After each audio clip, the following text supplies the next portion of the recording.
नमस्कार साथियों, मैं सोनू मैथ्स यूट्यूब चैनल पर आप सभी का स्वागत है।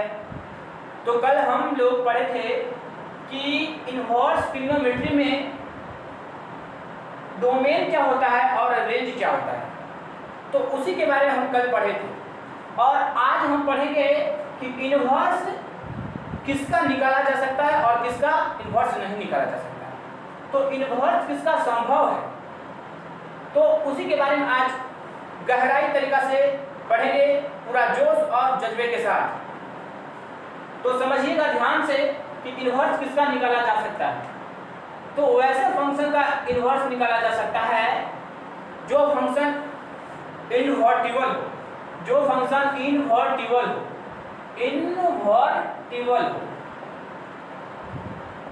इनवर्टिबल फंक्शन हो, वैसे फंक्शन का इन्वर्स ज्ञात किया जा सकता है, इन्वर्स निकाला जा सकता है जो फंक्शन इनवर्टिबल। और ये इनवर्टिबल कब होगा, ये फंक्शन इनवर्टिबल फंक्शन कब होगा, तो ये इनवर्टिबल फंक्शन कब होगा जब फंक्शन 1 1 ऑन 2 फंक्शन हो, जब ये फंक्शन 1 1 ऑन 2 फंक्शन हो। तो ये 1 1 ऑन 2 फंक्शन होता क्या है, आखिर हमें 1 1 ऑन 2 फंक्शन के बारे में हमें मालूम ही ना रहे तो काहे को पढ़ना है इन्वर्स, काहे को पढ़ना है इन्वर्स। तो हम समझेंगे 1 1 ऑन 2 फंक्शन क्या होता है। तो 1 1 ऑन 2 फंक्शन को समझने के लिए हमें इस प्रकार से कुछ सेट लेते हैं। आपका सेट ए मान लिया जाए, सेट ए,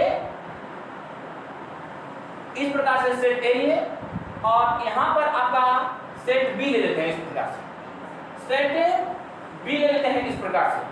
अब सेट ए में कुछ एलिमेंट 1 2 3 और 4 इस प्रकार से कुछ एलिमेंट लिए, और सेट बी में 1 4 और यहाँ पर 9 और यहाँ पर 16 और 25 इस प्रकार से कुछ एलिमेंट ले लिए। अब क्या होता है कि इसमें जितने भी एलिमेंट डाला गया है, इसको जब डालते हैं तो यहाँ पर इनपुट कहा जाता है, और यहाँ पर जो यहाँ से मिल रहा है उसको आउटपुट बोला जाता है, आउटपुट बोला जाता है, आउटपुट बोला जाता है। हाँ, अब यहाँ का एक का रिलेशन 1 से, और 2 का रिलेशन 4 से, और 3 का रिलेशन 9 से, और 4 का रिलेशन 16 से।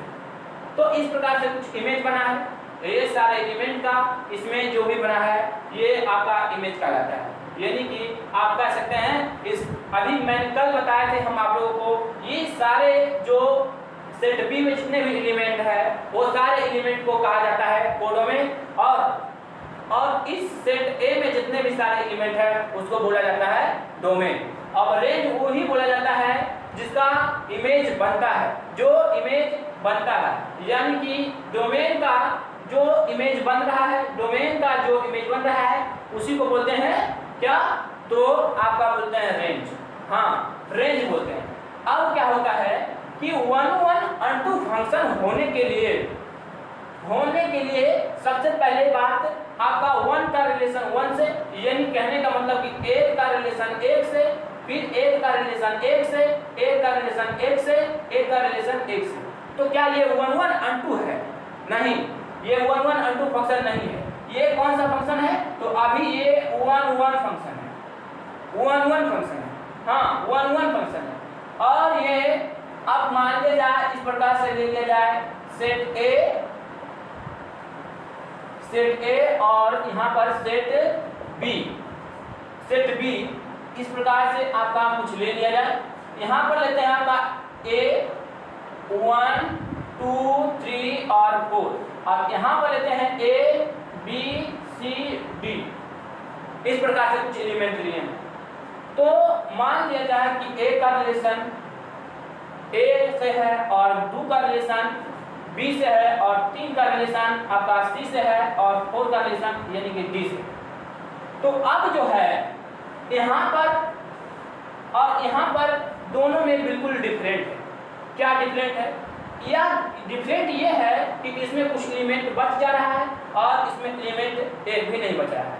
जब एलिमेंट एक भी ना बचे, हाँ, अब ये कोडोमेन वाला जो सेट बी है उसमें एक भी एलिमेंट ना बचे तो उस प्रकार के फंक्शन हो जाते हैं।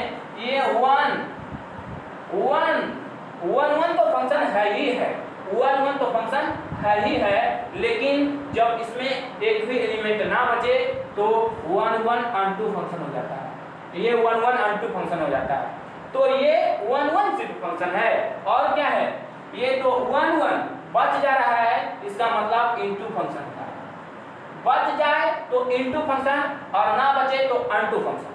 अब क्या, तो अभी मैंने बताया कि इन्वर्स ज्ञात करना वही फंक्शन का ज्ञात किया जा सकता है जो फंक्शन 1 1 अनटू हो। तो फंक्शन ये 1 1 2 आखिर में इसका इन्वर्स क्यों निकाला जाता है, इन्वर्स इसका क्यों एग्जिस्ट कर पाता है और इसका इन्वर्स क्यों नहीं एग्जिस्ट कर पाता है। तो बात को समझिए ध्यान से पहले।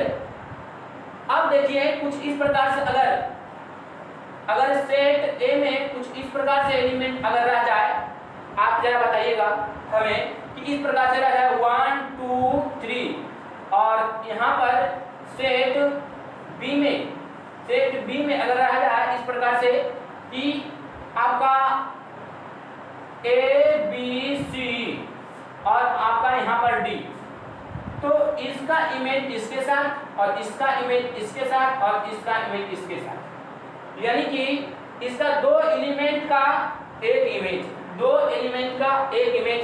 तो इस प्रकार के फंक्शन को क्या कहते हैं, हाँ इस प्रकार के फंक्शन को क्या कहते हैं, तो इस प्रकार के फंक्शन को हम क्या कहते हैं, तो इस प्रकार के फंक्शन को मेनी वन कहते हैं, मेनी वन फंक्शन कहते हैं। इसका मतलब क्या है कि मेनी वन मतलब कि मेनी एलिमेंट का इमेज बन रहा है एक, मेनी एलिमेंट का इमेज बन रहा है एक, तो मेनी वन हो जाएगा। और ध्यान से बच लग जा रहा है, इसमें बच जा रहा है, इसका मतलब इनटू फंक्शन। अब ना बचता है तो अनटू फंक्शन। अगर यहां पर इस प्रकार से दे दिया जाए कि सेट ए और यहां पर सेट बी, तो सेट बी में इस प्रकार से अगर 1 2 3 और 4 और यहाँ पर ए बी सी और डी, और रहने दीजिए अभी डी नहीं है मान लिया, इसका इमेज इसके साथ, इसका इमेज इसके साथ, इसका रिलेशन इसके साथ। अब यहाँ पर 4 बच जा रहा है, तो इस सेट ए में बच जा रहा है 4, तो ये किस प्रकार से फंक्शन कहलाएगा, तो ये किस प्रकार से फंक्शन कहलाएगा। तो दोस्त ये फंक्शन ही नहीं है, ये कोई किसी भी प्रकार से फंक्शन नहीं होगा, क्योंकि इस वाले यानी कि सेट ए में एक भी एलिमेंट नहीं बचना चाहिए, एक भी एलिमेंट नहीं बचना चाहिए, तभी आपका होता है फंक्शन, अन्यथा वो फंक्शन नहीं होगा, वो फंक्शन नहीं होगा।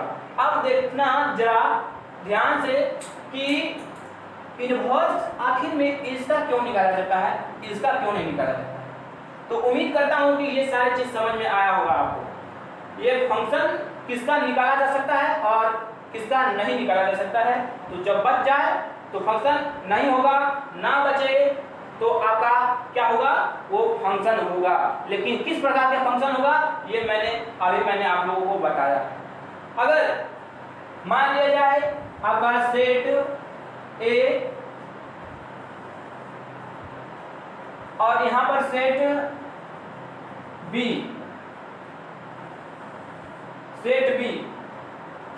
अगर आपका 1 2 3 और 4 अगर कुछ इस प्रकार से हो जाए कि यहां पर रहे ए और बी और सी, तो अगर इसका रिलेशन इसके साथ हो जाए, मतलब ये और इसी का ये हो जाए, और इसका ये और यहाँ पर तो बच गया है।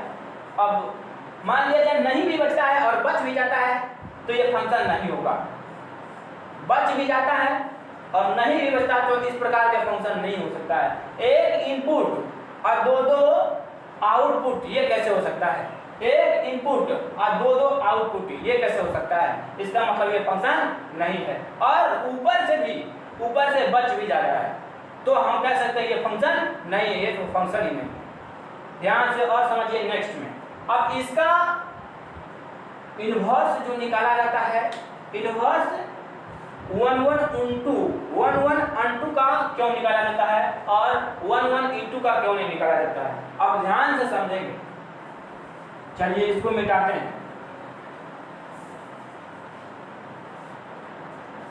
अब देखिए कि इसका निकाला क्यों जा रहा है, इसलिए निकाला जा रहा है क्योंकि अगर ये वाला इसके साथ रिलेशन किया तो इधर से उधर गया तो उधर से तो भी इधर आ सकता है, अब इधर से उधर गया तो उधर से तो भी इधर आ सकता है, इधर से उधर गया तो उधर से भी तो इधर आ सकता है, मतलब कि इधर से जा रहा है उधर और उधर जा रहा है इधर।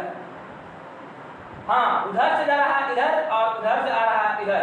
जो आपको समझाने की कोशिश करते हैं, एक सेट और लेते हैं और समझाने की कोशिश करते हैं कि अगर मान लिया जाए सेट ये ए और सेट आता बी, ये अगर ये 1 है 2 है 3 है और 4 है, ये 1 है 4 है 9 है और 16 है, इस प्रकार से। अब इसका ये इसके साथ रिलेशन, इसका रिलेशन इसके साथ, इसका रिलेशन इसके साथ और इसका रिलेशन इसके साथ। तो जब इस प्रकार से रिलेशन हो तो ये किसी ना किसी प्रकार के नियम के तहत, ये किसी ना किसी प्रकार के नियम के तहत रिलेशन बना रहा है। वो कौन सा नियम बना रहा है और वो कौन सा नियम है जो इसके साथ रिलेशन ये बना रहा है, इसके साथ इसका रिलेशन इसके साथ बना रहा है, इसका रिलेशन इसके साथ बना रहा है। ध्यान से समझिए, ऐसा नहीं लग रहा है कि 1 का अगर स्क्वायर किया जाए तो 1 और 2 का स्क्वायर किया जाए तो 4 और 3 का स्क्वायर किया जाए तो 9 और 4 का स्क्वायर किया जाए तो आपका 16। हाँ 16। अब ध्यान समझिए कि इधर से उधर जा सकता है तो उधर से भी इधर आ सकता है। यही चीज समझाना चाह रहे हैं कि उधर से इधर गया है मतलब उधर से भी इधर आ सकता है। कैसे? तो अगर स्क्वायर करते हैं तो 4 आ जाता है, तो उसका रूट करेंगे तो ये 2 नहीं आ जाएगा। इसका स्क्वायर करते हैं तो 9 हो जाता है, अब उसका रूट करेंगे तो ये 3 नहीं हो जाएगा। अब इसका 4 का स्क्वायर करते हैं तो आपका 16 हो जाता है, तो उसका रूट करेंगे तो क्या 4 नहीं होगा? बिल्कुल होगा। चलिए अब इधर में आखिर मतलब इधर से उधर जा रहा है और उधर से इधर आ रहा है, तो कौन सा फंक्शन? 1 1 and 2 function. अब इन्वर्स इसी का निकाला जा सकता है, इन्वर्स इसी का निकाला जा सकता है। एग्जिस्ट उसी का इन्वर्स करेगा। इसका इन्वर्स एग्जिस्ट क्यों नहीं करता है, समझिए बात को ध्यान से। इसका इसलिए इन्वर्स नहीं निकाला जा सकता है क्योंकि इधर से तो उधर गया, हाँ नियम भी लगा, स्क्वायर इधर हुआ तो आपका 1 और 1 का रूट किए तो 1, बिल्कुल नियम लगा। अब स्क्वायर किए तो 4 और रूट किए तो 2 आ गया। ये बिल्कुल इधर से उधर जा रहा है, उधर से इधर आ रहा है। और 3 का स्क्वायर किए तो 9 और उसका रूट किए तो 3 आ गया। और यहाँ पर 4 का जब स्क्वायर करते हैं तो ये 16 और 16 का जब रूट करते हैं तो 4 आ जाता है। लेकिन ये 25 यानी कि 25 जो है इसका रिलेशन किसके साथ बना रहा है? ये तो बच जा रहा है ना, तो इधर से क्या जा सकता है उधर से क्या आ सकता है, इसलिए इसका रिलेशन नहीं बनाया जा सकता है। अब बनाया जा सकता है उसी का जिसका उल्टा हो सकता है, जिसका उल्टा हो सकता है। मतलब कि इन्वर्स मतलब उल्टा होता है, व्युत्क्रम प्रतिलोम वही उल्टा, मतलब इधर से गए तो उधर से भी आ सकते हैं, इधर से उधर गए और उधर से इधर आ सकते हैं। तो आपको समझ में आया होगा कि इन्वर्स इसका निकाला जा सकता है। अब इसका इन्वर्स नहीं निकाला जा सकता है, इसका इन्वर्स